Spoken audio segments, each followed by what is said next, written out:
I'm giving myself 1 year to try and make $100,000 as a solo indie game developer. No team, no publisher, no safety net. Just me, my computer, and a passion for building games. If you've ever dreamed about making games for a living, or you're on that path yourself, this series is for you. I'll be sharing everything: the wins, the failures, the awkward moments, and most importantly, the money. How much I earn, how I earn it, and how far I am from my goal. This is Chapter 0, the beginning of what might become the biggest project of my career. Let me tell you a little about where I'm starting from. I've been working in game development for over 6 years now.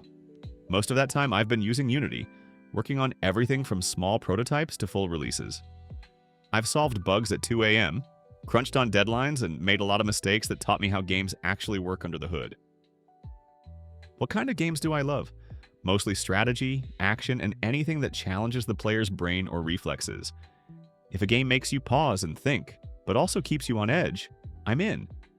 I've shipped titles on different platforms, but moving forward, I want to focus on mobile, PC, and eventually console. Each platform brings its own challenges and opportunities. Right now, I'm standing at the start of this challenge with one game recently released and another just beginning development. So let's talk about the challenge itself. Can I make $100,000 in a single year as an indie dev? Why that number? It's not just a vanity goal.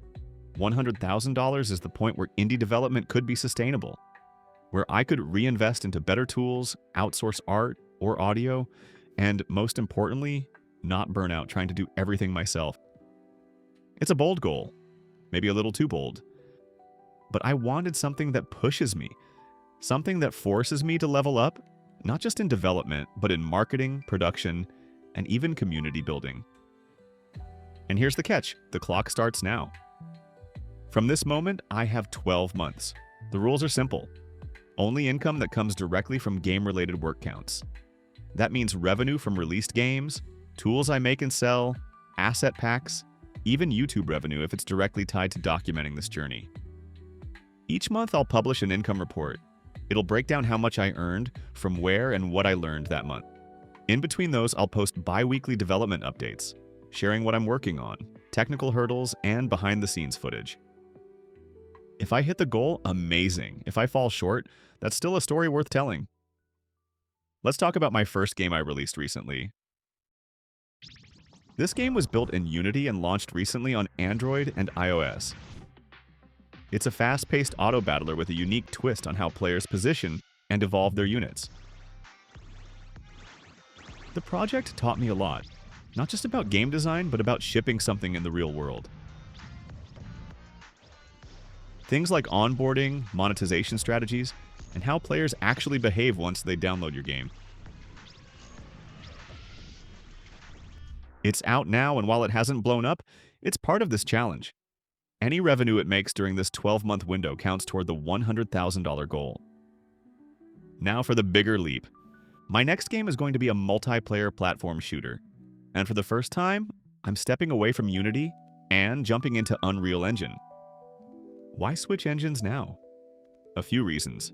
Unreal has amazing built-in networking tools, more powerful rendering, and some features Unity just can't match for my specific needs. But honestly, I just want to learn something new. On day one in Unreal, I couldn't even figure out how to move the camera. Everything felt backwards, but slowly, piece by piece, I'm getting there.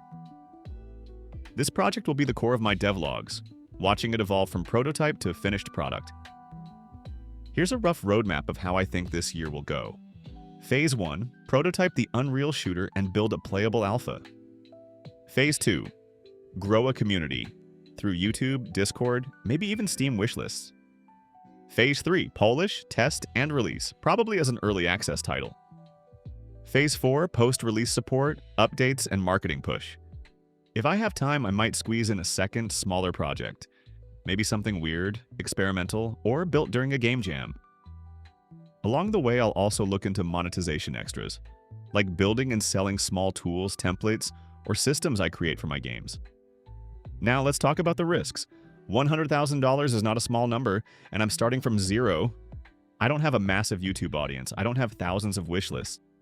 And my last release didn't make headlines. So what makes me think this is even possible?